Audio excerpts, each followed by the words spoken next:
आज हम लोग कक्षा 12th के जीव विज्ञान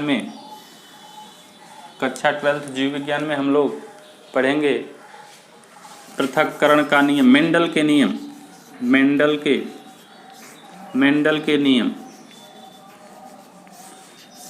के नियम में हम लोग पहला नियम पढ़ चुके हैं, प्रभाविता का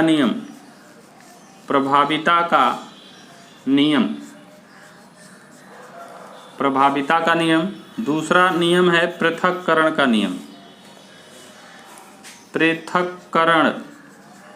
पृथक्करण का नियम, law of dominant character, law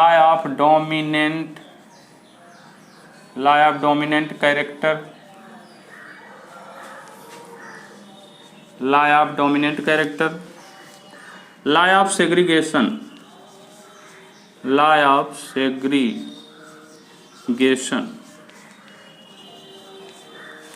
तो हमारा जो प्रभाविता का नियम है, इसको मैंने पिछली क्लास में बता दिया था, लेकिन आज फिर से देख लीजिए इसको। प्रभाविता के नियम में हम लोग ने आपको बताया था कि दो विपरीत स्वभाव के, एक ही जाति के ऐसे पौधे जिसमें दो विपरीत स्वभाव है, एक प्रभावी लक्षण और एक अप्रभावी। एक ही जाति के दो पौधे जिसके दो विपरीत स्वभाव हैं, एक प्रभावी स्वभाव और एक अप्रभावी स्वभाव। तो प्रथम पीढ़ी में अगर इनके बीच क्रॉस कराया जाता है तो प्रथम पीढ़ी में वही लक्षण दिखाई देते हैं जो प्रभावी लक्षण होता है। वह अपने कम प्रभावी स्वभाव को प्रथम पीढ़ी में दबा देता है और जो अधिक प्रभावी जो लक्षण है वो प्रथम पीढ़ी में दिखाई देता है। कुल मिला के कहने का मतलब एकदम सिंपल है कि एक प्रभावी लक्षण है और दूसरा अप्रभावी लक्षण। एक ही जात के दो विपरीत स्वभाव के पौधों के बीच क्रॉस कराया जाए जिसमें एक प्रभावी लक्षण है और दूसरा अप्रभावी लक्षण है, तो प्रथम पीढ़ी में जो प्रभावी लक्षण है वही दिखाई देगा, अप्रभावी लक्षण दिखाई नहीं देगा। क्योंकि प्रभावी लक्षण प्रथम पीढ़ी में दिखाई दे रहा है, इसलिए इस नियम को क्या कहा जाता है? प्रभाविता का नियम कहा जा रहा है। दूसरा पृथक्करण का नियम। तो पृथक्करण के नियम की अगर हम बात करें, तो पृथक्करण में जो प्रथम पीढ़ी में पृथक्करण के नियम में कम प्रभावी स्वभाव, पृथक्करण का नियम क्या है? कम प्रभावी स्वभाव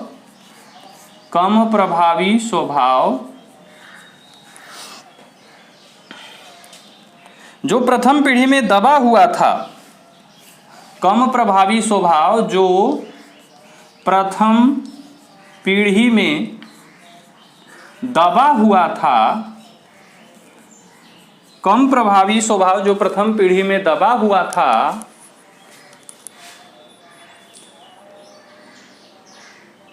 द्वितीय पीढ़ी में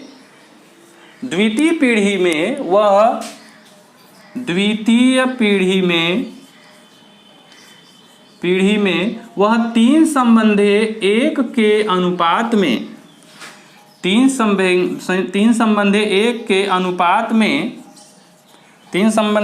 के अनुपात में अलग हो जाता है।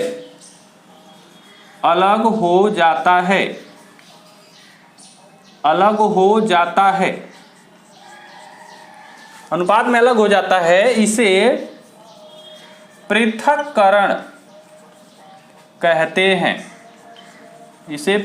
कहते हैं।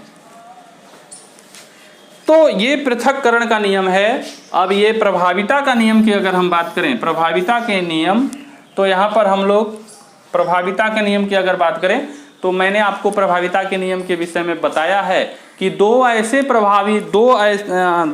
पौधे जिनके स्वभाव एकदम विपरीत हों,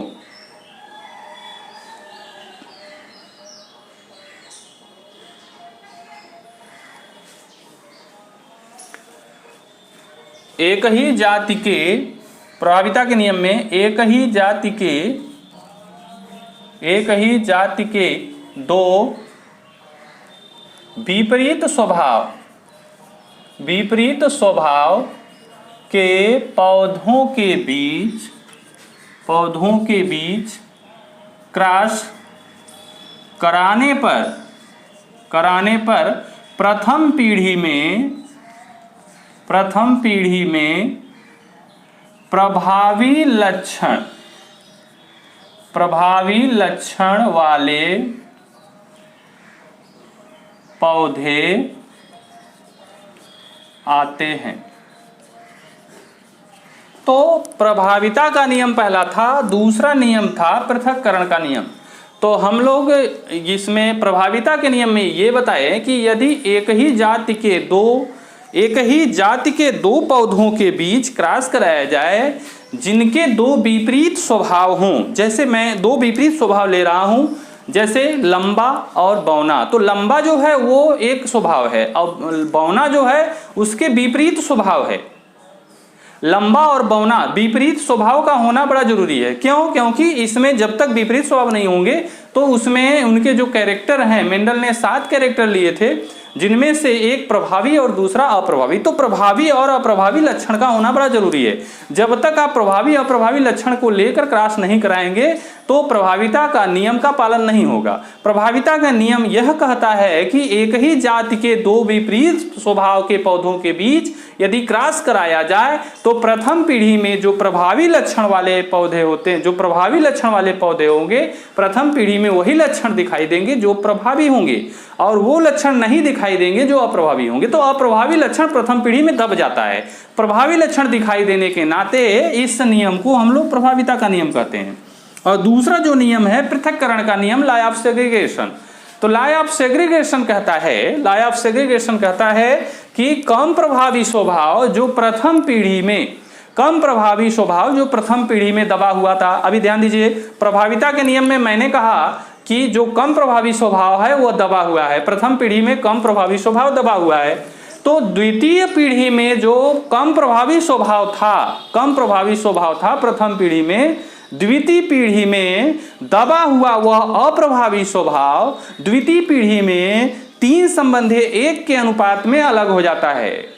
इसे पृथक्करण कहते हैं और इस नियम को पृथक्करण का नियम कहते हैं। क्यों? इसलिए कहते हैं कि 3 संबंधी 1 के अनुपात में जो रेशियो आया है, तो 3 जो आया है ये प्रभावी लक्षण होगा, 1 जो होगा वो अप्रभावी लक्षण होगा।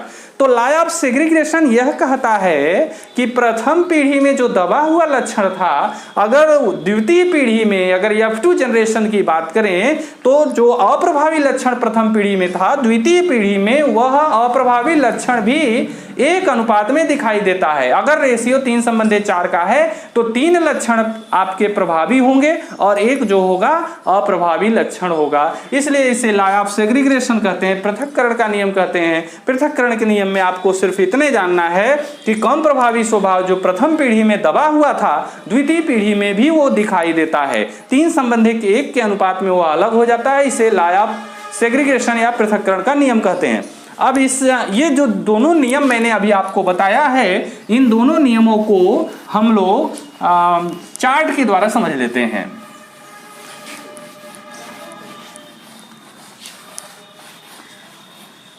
मैंने कहा कि प्रभाविता के नियम में मैंने कहा 2 विपरीत स्वभाव, तो मैं ले रहा हूं एक आपका टाल है, लंबा, और एक डॉर्फ है। इसके बीच क्रॉस कराया जा रहा है, बौना या नाटा, टाल, डॉर्फ,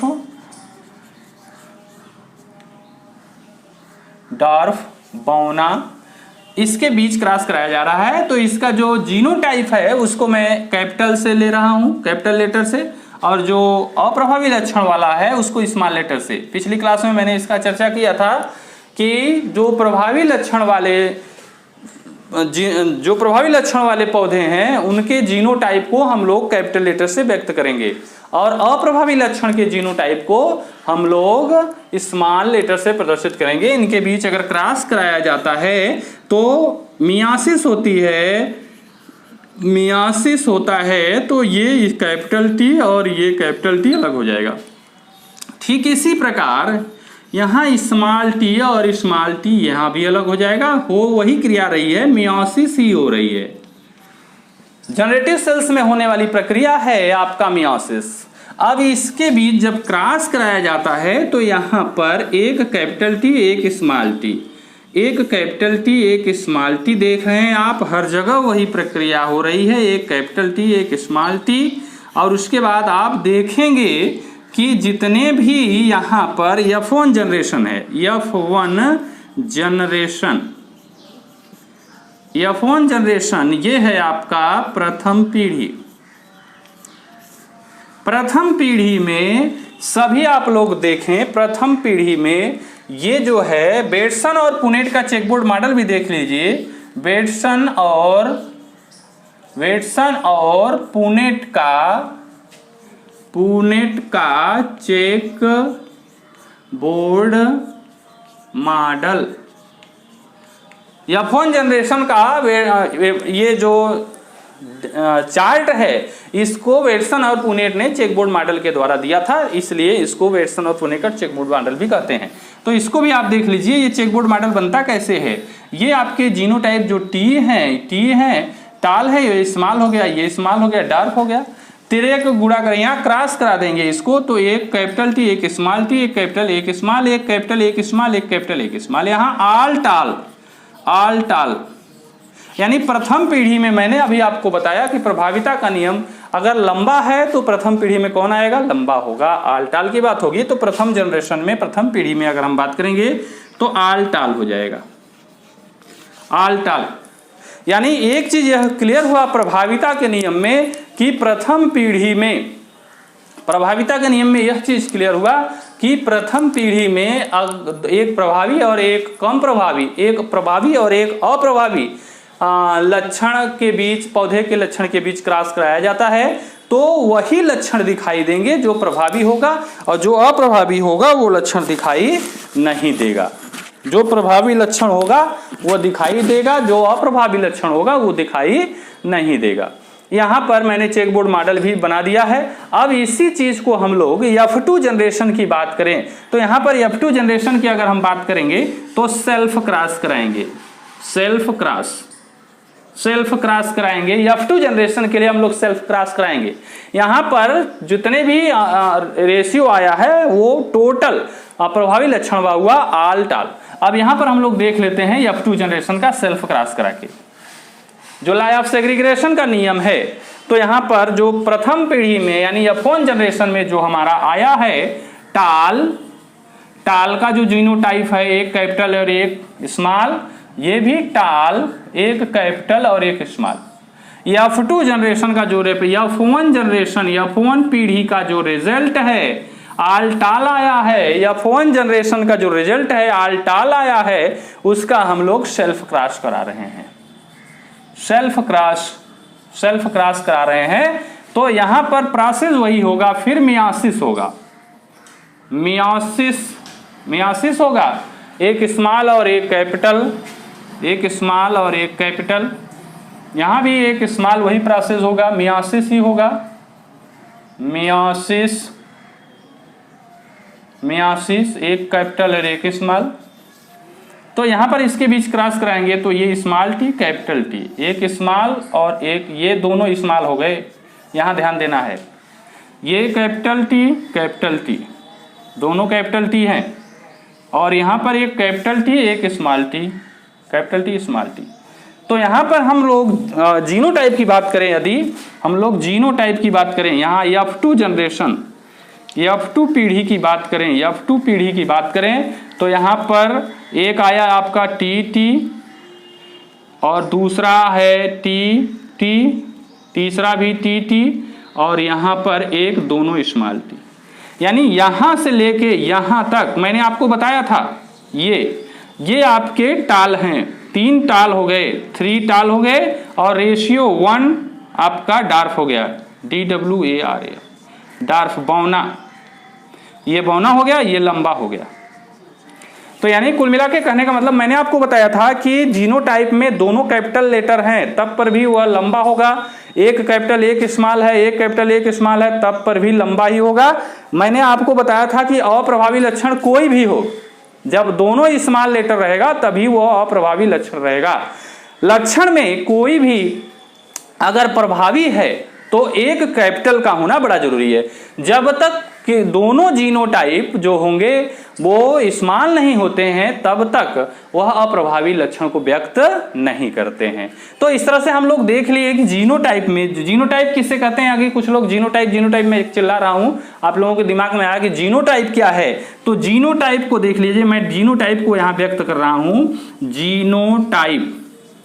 जीनोटाइप में जो जीन्स होते हैं उनको व्यक्त किया जाता है। जैसे जीनोटाइप की बात करें तो capital T, small T, capital T, small T, तो ये जीनोटाइप हो गया। अगर इसी की बात करें, जीनोटाइप में जीन्स को व्यक्त किया जाता है। अगर यहां पर हम बात करें फिनोटाइप में हम उसके कैरेक्टर को व्यक्त करते हैं। जैसे हम कहें ये जीनोटाइप हो गया, इसका फिनोटाइप क्या है, तो ये हो गया लंबा, ये हो गया लंबा, ये क्या हो गया, ये भी लंबा, ये क्या हो गया, ये बौना हो गया। तो यहां पर लंबा लंबा 3 ठो आया, तो 3:1 यानी 3 संबंधी 1 के अनुपात का आया। तो ये जो एक लक्षण आया है यहां पर, ये 1 जो लक्षण आया है वह प्रथम पीढ़ी में दबा हुआ था, द्वितीय पीढ़ी में वह 3 संबंधी 1 के अनुपात में अलग हो रहा है, इसलिए इसको हम लोग लाई ऑफ सेग्रीगेशन कहते हैं।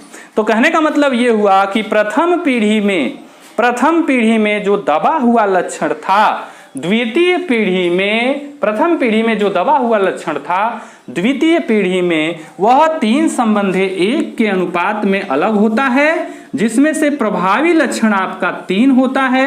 अप्रभावी लक्षण जो प्रथम पीढ़ी में दबा हुआ था वह द्वितीय पीढ़ी में 1 के अनुपात में पृथक्करण होकर बाहर आता है। चूंकि ये पृथक होके बाहर आ रहा है, एक जो प्रथम पीढ़ी में दबा हुआ अप्रभावी लक्षण था द्वितीय पीढ़ी में वह 1 के अनुपात में आ रहा है, तो यहाँ पृथक्करण हो रहा है। या ऐसा नहीं है कि प्रथम पीढ़ी के ये प्रभाविता के नियम के ही हिसाब से सभी प्रभावी लक्षण हैं, इसमें 3 प्रभावी लक्षण हैं और 1 ठो अप्रभावी लक्षण है। तो यहाँ पर एक जो वह प्रथम पीढ़ी में दबा हुआ था वह द्वितीय पीढ़ी में आ रहा है, इसलिए इस नियम को हम लोग लॉ ऑफ सेग्रीगेशन कहते हैं, पृथक्करण का नियम कहते हैं। तो आज की क्लास में बस इतना ही। इसके बाद कल हम लोग चर्चा करते हैं इसका तीसरा रूल।